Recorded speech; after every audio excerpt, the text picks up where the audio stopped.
My name is Devi Luce. I am from the Commonwealth of Dominica and I studied my master's in drafting, legislation, regulation and policy. I decided to study my master's in drafting because it's a key area in my country that's underdeveloped and a lot of people do not study that area. So in order to give back to my country, I decided to study an area that's well needed. I also want to focus on child laws, amending domestic violence laws, and by studying that, I'm going back well equipped to change the laws of my country. The most surprising thing that I learned is that there are many opportunities for drafters, especially consultancies. A lot of drafters get to travel and draft laws for each government.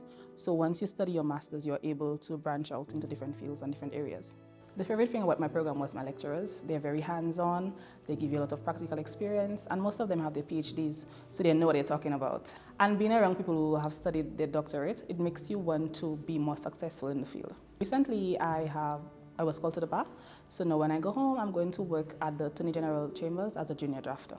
My advice to prospective students: come in with an open mind because there are lots of new things to learn and you're coming here with a legal background, but drafting is so specific, so different. You need to listen to your lecturers, get advice, do your research, and come and have fun.